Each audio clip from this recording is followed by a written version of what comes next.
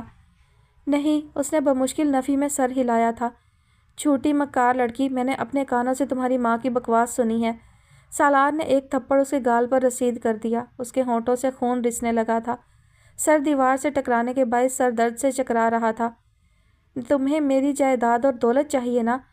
نہیں، مجھے نہیں پتا مما نے ایسا کیوں کہا، میں تو صرف آپ سے پیار کرتی ہوں۔ وہ روتے ہوئے اٹک اٹک کر بولی، پیار نہیں کرتی، پیار کرنے کا ڈھونگ رچاتی رہی ہو اب تک۔ اب دیکھنا میں تمہارا وہ حشر کروں گا کہ تمہاری ماں بھی تمہاری شکل نہیں پہچان سکے گی۔ اس معصوم صورت کا فائدہ اٹھا کر تم نے مجھے بے وقوف بنایا، دھوکہ دیا مجھے۔ اب دیکھنا میں تمہارے ساتھ کیا کرتا ہوں۔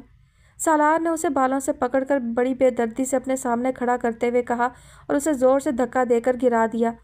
روحا کی چیخیں پورے کمرے میں گونج اٹھیں۔ امینہ، زہرا اور بی بی جان اندر سے آتی آوازیں اور چیخیں سن کر پریشان اور خوفزدہ سی دروازہ پیٹ رہی تھیں، مگر سالار پر وحشت طاری تھی۔ اس نے روحا کو روئی کی طرح دھنک کر رکھ دیا تھا۔ تم یہاں سے اپنا زخمی وجود اور طلاق کا کاغذ لے کر جب اپنی مما کے پاس پہنچو گی نا، تب انہیں پتہ چلے گا کہ سالار حسین کو دھوکہ دینے کا کیا انجام ہوتا ہے۔ جائیداد کے کاغذ چاہیے نا تمہاری ماں کو؟ وہ وحشی انداز میں اس کے جبڑوں کو سختی سے پکڑے بول رہا تھا۔ وہ بمشکل ٹوٹتے لہجے اور لفظوں میں بولی، نہیں، اس طرح ہمارا خاندان ہمیشہ کے لیے الگ ہو جائے گا۔ پاپا یہاں نہیں آ سکیں گے، بی بی جان یہاں سے تو وہ اب تمہارا جنازہ لے کر ہی جائیں گے، سالار نے غصیلے اور سپاٹ لہجے میں کہا۔ سالار پتر، تجھے رب کا واسطہ دروازہ کھول دے، نہ مار اس معصوم کو۔ دیکھ، تجھے میری قسم ہے دروازہ کھول، نہیں تو میرا مری ہوئی کا منہ دیکھے گا۔ بی بی جان کی آواز اس کے کانوں میں پڑی تو وہ ناچار روحا کو چھوڑ کر دروازہ کھولنے کے لیے کھڑا ہوا۔ اس کے چہرے سے جو وحشت ٹپک رہی تھی، اس نے ان تینوں کو بھی خوفزدہ کر کے رکھ دیا تھا۔ وہ تینوں کو دیکھ کر سائڈ سے ہوتا ہوا وہاں سے باہر نکل گیا۔ وہ تینوں تیزی سے اندر داخل ہوئیں تو زخموں سے چور بکھری ٹوٹی روحا کو دیکھ کر صدمے میں گر گئیں۔ اس کا سر اور ہونٹ پھٹنے سے چہرہ لہو لہان ہو رہا تھا۔ ہائے او سالار، یہ تو نے کیا کر دیا؟ ہائے او میرے ربا، میں اپنے حسن پتر کو کیا منہ دکھاؤں گی؟ اس کی ماں کو کیا جواب دوں گی؟ یہ کیا کر دیا سالار تو نے؟ بی بی جان نے روحا کی حالت دیکھتے ہوئے روتے ہوئے کہا اور صدمے سے بے ہوش ہو گئیں۔ زہرا اور امینہ کے رہے سہے حواس بھی جاتے رہے۔ وہ سالار کے کمرے سے دوبارہ اسی کمرے میں آ گئی تھی جہاں سالار سے شادی سے پہلے اسے ٹھہرایا گیا تھا۔ صدیوں کی تھکن اوڑھ کے زخموں سے چور بدن لیے وہ دوبارہ وہیں پر آ گئی تھی۔ سالار کے پرتشدد رویے نے روحا کو توڑ ڈالا تھا۔ اس کا مان، بھرم، اعتبار، وقار، پیار، سب کچھ خاک میں مل گیا تھا۔ میری ہی غلطی تھی کہ اس سٹون مین پر اعتبار کر بیٹھی، اپنی زندگی کی خوشیاں اس سے وابستہ کر بیٹھی۔ بھلا پتھر بھی سکھ پہنچاتے ہیں؟ وہ تو صرف دکھ دیتے ہیں، زخم دیتے ہیں۔ سالار ایک جذباتی انسان ہے، پل پل بدلنے والا، پل میں پیار، پل میں آزار۔ روحا بیڈ پر بیٹھی گمسم سی سوچ رہی تھی۔ گلابی رنگت زرد پڑ چکی تھی۔ اس قدر ذلت، اتنی توہین، بے پناہ نفرت، حد درجہ اذیت و ہتک کے باوجود میں اس حویلی میں موجود ہوں۔ کیوں؟ سالار کا رویہ تو شروع دن سے میرے ساتھ ایسا ہی ہتک آمیز رہا ہے، پھر اس سے کسی اچھائی کی امید رکھنا حماقت ہی تو ہے۔ اب جو کچھ ہو چکا اس کے بعد تو اس حویلی میں میرا رہنا بھی میری توہین ہے۔ مجھے چلے جانا چاہیے، مگر کہاں؟ روحا نے تھک کر اپنی آنکھیں موند لیں۔ میں تو پاپا کو یہاں لانا چاہتی تھی، اب خود جا رہی ہوں، لیکن سالار نے جو میرے ساتھ کیا ہے اس کے بعد میرا یہاں رہنا میری ذات کی، محبت کی، اس رشتے کی بھی توہین ہے جسے سالار نے شک اور بے اعتباری اور بدگمانی کی آگ میں جھلسا دیا ہے۔ میں کیا کروں اللہ؟ اتنا بے عزت اور ذلیل ہو کر، بے اعتبار اور بے وقار ہو کر بھی کیا مجھے یہاں رکنا چاہیے؟ او گاڈ، یہ کیا ہو رہا ہے؟ کیوں آ گئی میں یہاں؟ اب میں کیا کروں؟ اس سارے قصے میں میرا تو کوئی قصور نہیں ہے۔ کل بھی مما کی وجہ سے پاپا ان سب سے دور ہوئے تھے، اور آج بھی مما کی وجہ سے میں ان سب سے دور ہو رہی ہوں۔ میں نے تو کبھی ان رشتوں میں وقت ہی نہیں گزارا، پھر بھی یہ سب میرے ذہن پر ہمیشہ کے لیے نقش ہو گیا ہے۔ سالار کے رویے کی وجہ سے محبت تو شاید میرے نصیب میں نہیں ہے۔ مما کو کبھی فرصت نہیں ملی ہمارے ساتھ وقت گزارنے کی۔ پاپا کا دم غنیمت تھا، جو کم ملتے تھے مگر پیار سے ملتے تھے، ہماری ضروریات کا خیال رکھتے تھے، اور اب تک رکھتے آ رہے ہیں۔ مما تو ایک مصنوعی زندگی گزار رہی ہیں۔ اللہ مجھے ہدایت دیں، راستہ دکھائیں، بتائیں کہ مجھے ان حالات میں کیا کرنا چاہیے۔ خود سے سوال جواب کرتی، دل و دماغ میں چھڑی جنگ سے نڈھال ہوتی، روتی روتی آخر نیند کی آغوش میں چلی گئی۔ امینہ اور زہرا کو اس نے خود منع کر دیا تھا کہ اسے اکیلا چھوڑ دیں۔ وہ اس کی مرہم پٹی کرنا چاہتی تھی، مگر روحا نے بمشکل سر کا زخم صاف کروا کے بس پاؤڈر چھڑکنے کی حد تک فرسٹ ایڈ لی تھی، اور اپنے شولڈر بیگ میں سے ایک پین کلر نکال کر پانی کے ساتھ نگل لی تھی۔ بی بی جان ہوش میں آنے کے بعد سے رو رہی تھی۔ سالار صبح کا نکلا رات گئے حویلی پہنچا تھا، جانے کہاں کی خاک چھان کر آیا تھا۔ خود بھی تھکا تھکا اور شکست خوردہ دکھائی دے رہا تھا۔ امینہ نے بی بی جان کی بے ہوشی اور موجودہ حالت کا بتایا تو وہ فوراً ان کے کمرے کی طرف دوڑا تھا۔ کچھ بھی تھا، وہ ان سے بہت پیار کرتا تھا، ان کی تکلیف، دکھ اور پریشانی نہیں دیکھ سکتا تھا، اور جب وہ بی بی جان کے کمرے سے باہر آ رہا تھا تو دنیا بھر کی تھکن اس کی چال کا حصہ بنی ہوئی تھی۔ ندامت کے سنگلاخ پتھروں تلے اس کا لمبا چوڑا کسرتی بدن یوں دب گیا تھا کہ اسے سانس لینا محال ہو رہا تھا۔ الفاظ زبان تک آنے کا رستہ بھول گئے تھے۔ سارا غصہ، ساری نفرت پانی پر جھاگ کی طرح بیٹھ گئی تھی۔ بی بی جان نے اسے ساری حقیقت بتا دی تھی۔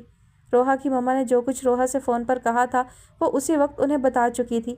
اگر وہ ان کی سازش اور پلاننگ کا حصہ ہوتی تو فوراً بی بی جان کو وہ سب کچھ کیوں بتاتی، جو اس کے اپنے لیے بھی باعث ندامت تھا کہ اس کی ماں کی سوچ کتنی سدھئی اور لالچی ہے۔ وہ تو ایسا کچھ نہیں چاہتی تھی، اور سالار حسین نے اپنے غصے اور جذباتی پن میں اس پھول سی لڑکی کو مسل کر رکھ دیا۔ اس کی روتی آنکھیں، زخمی وجود اب سالار کو ندامت کے اتھاہ سمندر میں غرق کر رہا تھا۔ وہ بے جان قدموں سے چلتا ہوا اس کے کمرے کے دروازے پر پہنچا۔ دھیرے سے دروازہ پیچھے دھکیل کر اندر قدم رکھنے ہی لگا تھا کہ روحا کی آواز سن کر اس کے قدم وہیں جم گئے۔ وہ اپنے موبائل پر اپنی مما سے بات کر رہی تھی۔ کتنی حریص ہیں مما آپ، کب ختم ہوگا آپ کا یہ لالچ؟ آپ نے تو اپنی بیٹی کو اپنی سازش اور لالچ کی بھیٹ چڑھا دیا۔ کتنی دولت چاہیے آپ کو، آپ کی نیت بھر سکے؟ آپ نے میرے ساتھ اچھا نہیں کیا۔ میں نہیں جانتی تھی کہ آپ نے مجھے ایک سوچی سمجھی سازش کے تحت یہاں بھیجا تھا۔ جانتی ہوتی تو کبھی یہاں نہ آتی۔ آج آپ کی وجہ سے مما، آپ کی وجہ سے میرے جسم پر ہی نہیں، میرے دل اور روح پر بھی زخم لگے ہیں۔ میں آپ کو کبھی معاف نہیں کروں گی۔ روحا، my child, my baby, Soha نے اسے پچکارا۔ I am not a child mama, نفرت ہے مجھے آپ سے، روحا نے روتے ہوئے چیخ کر کہا تو سالار ملامتوں میں گرتا چلا گیا۔ ایک بات سن لیں مما، اگر سالار نے مجھے اس حویلی سے، اپنی زندگی سے بے دخل کیا نہ تو میں آپ کے گھر بھی نہیں آؤں گی، اور اگر سالار نے مجھے ڈیورس دے دیا تو میں خود کو شوٹ کر لوں گی۔ ماتم کیجیے گا پھر میری لاش پر، اور قیمت وصول کیجیے گا ان لوگوں سے میری موت کی۔ شاید اس طرح آپ کی ہوس اور لالچ کو سکون آ جائے۔ روحا نے روتے ہوئے کہا تو زوہا غصے سے بولی، تم ہوش میں تو ہو؟ اپنی ماں کو یہ سب کہہ رہی ہو؟ ہاں، اس ماں کو جس نے اپنی بیٹی کو اس کی محبت کی نظروں میں گرا دیا، اس کا اعتبار وقار اس کے شوہر کی نظروں میں دو کوڑی کا کر کے رکھ دیا ہے۔ میں سالار سے پیار کرتی ہوں، ان سے دوری کے بدلے میں مجھے موت قبول ہے۔ آپ نے ان کی نگاہوں میں میرے لیے نفرت بھر دی ہے۔ میں آپ کو کبھی معاف نہیں کروں گی مما، آئی ہیٹ یو، میں آپ کے پاس کبھی نہیں آؤں گی، سنا آپ نے؟ روحا نے روتے ہوئے تیز لہجے میں کہا اور موبائل آف کر دیا اور پھوٹ پھوٹ کر رونے لگی۔ سالار کے لیے اپنے قدموں پر کھڑا رہنا دشوار ہو رہا تھا۔ روحا کی آنکھیں جو پیار لٹایا کرتی تھیں وہی سچ تھا، اور وہ اپنے غصے اور نفرت کی آگ میں جلتا ہوا اسے بھی بری طرح جھلسا گیا تھا۔ شرمندگی ہی شرمندگی تھی۔ او میرے خدا، یہ لڑکی کیا ہے، اور میں نے اسے کتنا غلط سمجھا۔ یہ تو انمول ہیرا ہے اور میں نے اسے مٹی میں رول دیا۔ میرے اللہ، مجھے معاف کر دینا، میں نے بہت ظلم کیا ہے اس معصوم لڑکی پر جس سے میں نے محبت کی تھی۔ کیسے سامنا کروں گا میں اب اس کا، کیسے معافی مانگوں گا میں روحا سے؟ سالار نے دل میں خود سے سوال کیا اور دبے پاؤں وہاں سے چلتا ہوا اپنے کمرے میں آ گیا، جہاں کل شب اس نے روحا کی سنگت میں سہاگ رات منائی تھی۔ ایک رات کی دلہن کو اس نے صدی کے دکھ دے ڈالے تھے، آنسوؤں کے سیلاب اس کی آنکھوں سے جاری کروا دیے تھے۔ یکایک اس نے غصے میں آ کر اپنے ہاتھ کا مکہ بنا کر ڈریسنگ ٹیبل کے شیشے پر اتنی زور سے مارا کہ شیشہ چھناکے سے ٹوٹ گیا، اور سالار کا ہاتھ لہو لہان ہو گیا تھا۔ وہ ہاتھ جس سے اس نے روحا کو لہو لہان کیا تھا، اس کی یہی سزا ملنی چاہیے تھی اسے۔ بھایا، زہرا اس کے لیے ٹرے میں کھانا لائی تھی۔ یہ منظر دیکھ کر وہ چیخ اٹھی، پاپا پلیز آپ فوراً یہاں آ جائیں ورنہ میں یہاں نہیں رہوں گی۔ آپ کو میری قسم پاپا، واپس آ جائیں اور احد بھائی کو بھیج دیں۔ وہ موبائل پر حسن احمد سے بات کر رہی تھی۔ زہرا آنکھوں میں آنسو لیے اسے تک رہی تھی۔ اوکے پاپا، اللہ حافظ۔ اس نے موبائل آف کر دیا۔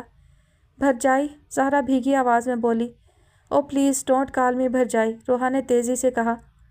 اچھا بھابھی جی، بھایا کو معاف کر دیں پلیز، انہوں نے اپنا ہاتھ زخمی کر لیا ہے اور میرا پورا وجود ہے، کوئی اس کی تلافی؟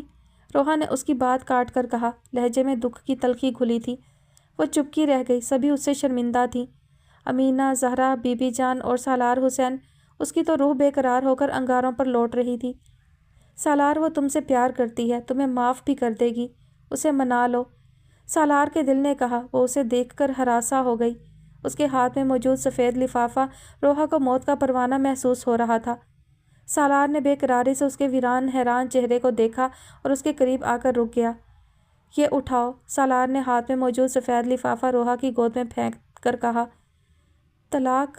نہیں، روحا کے ذہن میں یہی خیال آیا تھا۔ وہ نفی میں سر ہلانے لگی۔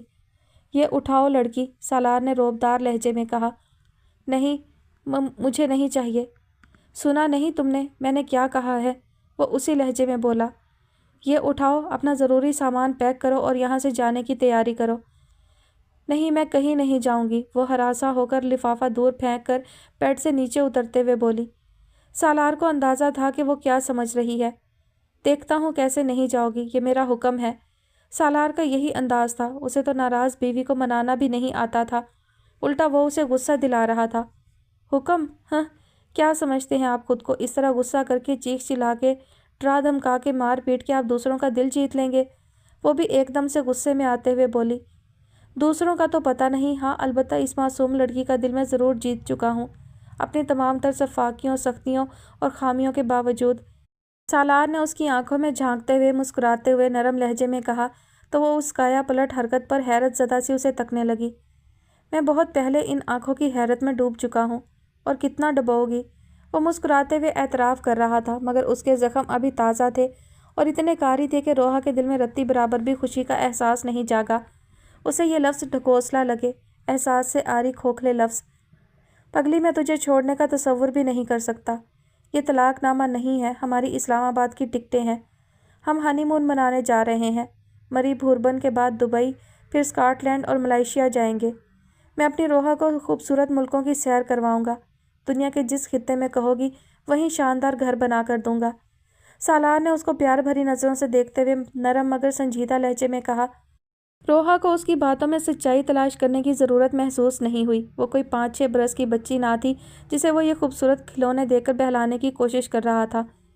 مسٹر سالار حسین، کیا لگتا ہے آپ کو کہ میں کوئی 4-5 سال کی ہوں جسے آپ چاکلیٹ اور کینڈیز دے کر بہلا لیں گے یا ان لفظوں کے کھلونوں سے میرا دل جیت لیں گے؟ یہ خواب کھلونے کسی اور کو دکھائیے، مجھے لالچ مت دیجیے۔ میرا پورا وجود بلکہ میری روح تک آپ کے دیے ہوئے زخموں سے چھلنی ہے اور آپ کو ڈھول بجانے، لڈیاں ڈالنے اور رقص کرنے کی سوچ رہی ہے۔ واہ، اچھا مذاق ہے۔ روحا نے ہمت کر کے اس کی آنکھوں میں آنکھیں ڈال کر تلخ اور طنزیہ لہجے میں کہا تو وہ اندر تک سے شرمسار ہو گیا۔ اسے اندازہ ہو گیا تھا کہ روحا کو منانا اتنا آسان نہیں ہے جتنا آسان وہ سمجھ رہا تھا۔ وہ روحا کو حق بجانب سمجھتا تھا۔ روحا، تم تو پیار کرتی ہو نا مجھ سے؟ آپ کو اپنے حسن سلوک کے بعد بھی ایسی کوئی خوش فہمی ہے؟ تعجب ہے۔